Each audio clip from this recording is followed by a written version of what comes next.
to shoot this with this beautiful view. I'm gonna get off mountaintop, maybe get the wind stop blowing, and maybe get someplace where you can hear me. All right, see you in a minute.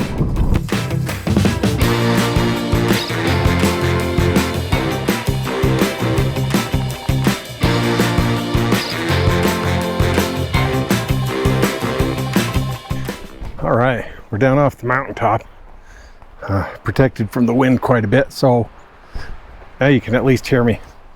Today's topic is about being your own tripod. There's times when you're going to be around and your tripod's not going to be available. So you're just going to have to be your own tripod. And there are 4 steps that will help you take a more stable shot. Some people might not like this analogy, but it's the best one that I can think of.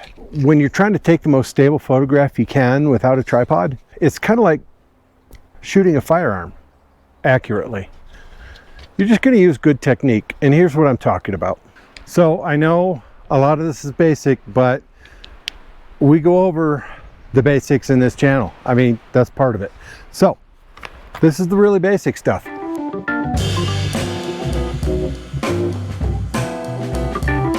Use all of your image stabilization. If your lens has it, turn it on. If your camera has it, turn it on.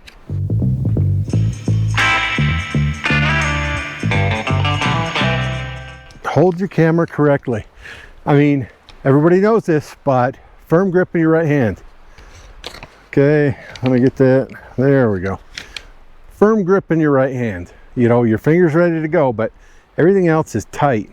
All right, let's get rid of the paper. With your left hand, grip the lens.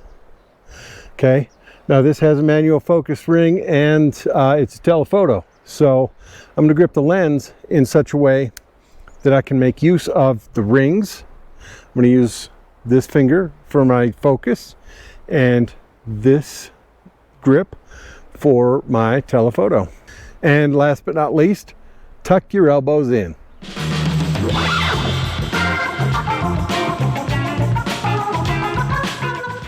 Get a good stance. Stand with your feet shoulder width apart, one foot slightly in front of the other.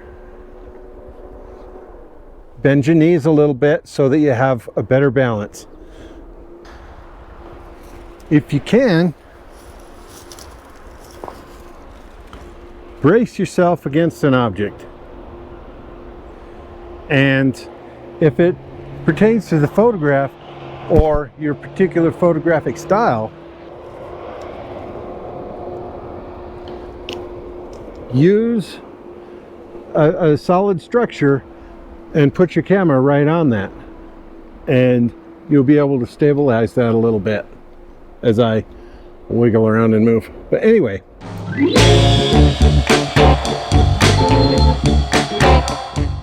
you're going to get in your good stance, and then you're going to control your breathing.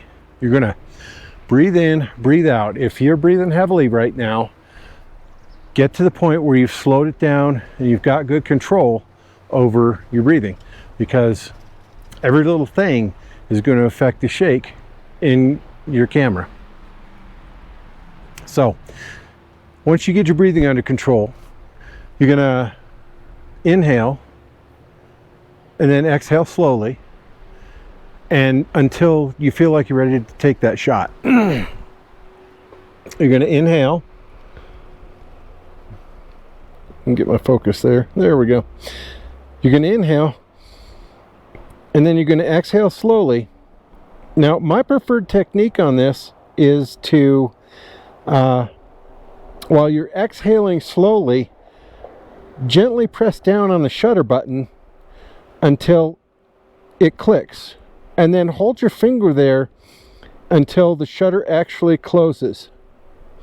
Because when you take your finger off, the shutter button, that could cause movement if your shutter hasn't fully closed. So stand there, breathe in, breathe out, slowly push the shutter button, and you're not going to know when that shutter button is going to go off, and then next thing you know, click, there it is. All right. The reason you don't want to know when the shutter button goes off is because there's this thing called anticipation, and when you anticipate that, when you jerk your finger like that, you're anticipating the shot, and it's going to cause involuntary movement in your body and in your hand, in your camera, in your finger. So so just let it out, let your breath out slowly, and gently push down on that button, on that shutter button, until it clicks, and hold your finger until you're absolutely sure that the camera is done taking the picture. The alternative method to that is to, as you're exhaling, hold your breath and take the shot. So there's two different ways of going about it. Neither one's more right than the other. I just prefer to, as I'm exhaling, just hit that trigger button, hit that shutter button, and not know when it's actually going to go off, and hold it until I'm absolutely positive that the photograph has gone off.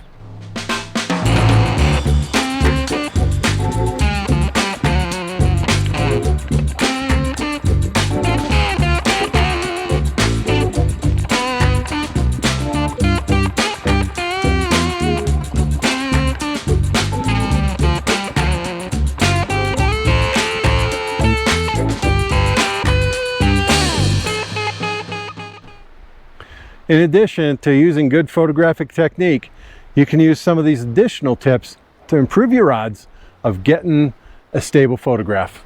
Okay, here we go. Like I said earlier, wow, that was a spin.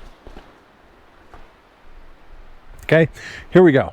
Like I said earlier, use existing things to help stabilize your photograph.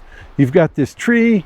If I was down there, I could use the stump, or there is a rail along the road. I mean, look for something to help you steady your body and your camera so that you can improve your odds of getting a nice stable photograph. Also, use the maximum aperture that you can. I mean, if you're shooting in a dark situation, then you're probably already there.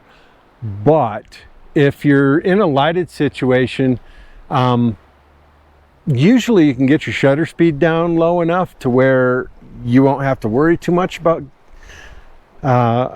what your aperture is.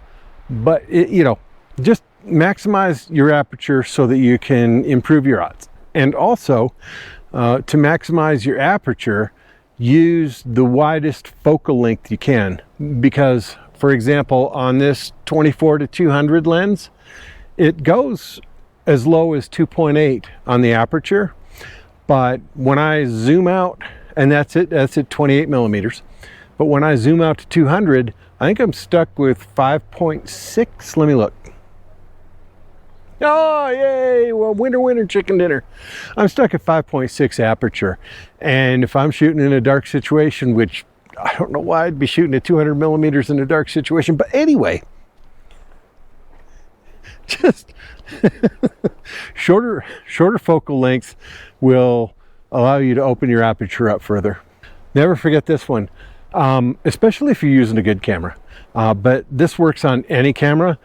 Intentionally underexpose your shot.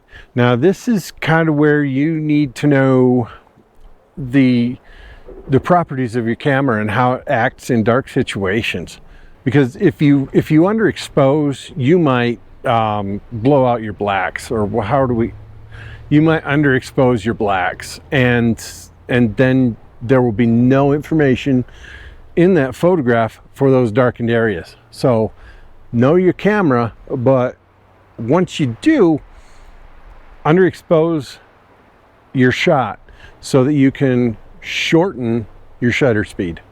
Next is to raise your ISO, or ISO, however you like to say it. It doesn't really matter, does it? Tomato. Anyway, raise your ISO, and this is again where you need to be familiar with your camera. For example, when I'm out shooting with my Canon T1i, I don't want to go over 800.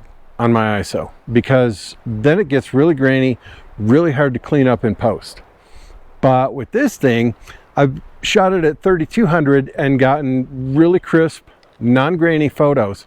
So just technological advancements over the last 15 years, but it's nice to know. You definitely need to know what your camera is capable of when you're using the ISO technique. And last but not least, with these digital cameras, you got spray and pray. Okay, turn this onto a burst mode and hold the shutter down. Take 5 or 6 pictures to improve your odds of getting that one that's going to be nice and stable and clean. All right, so burst mode, ISO, what else? Shorter focal length, more open aperture, good photographic technique. That's number one. All right, so let's get in the reps. I'll see you out there, unless it's too dark. We are primarily talking about, where'd my notes go? Really? But you don't have your tripod. For some ungodly reason, it got washed out to sea and is somewhere in the English Channel now.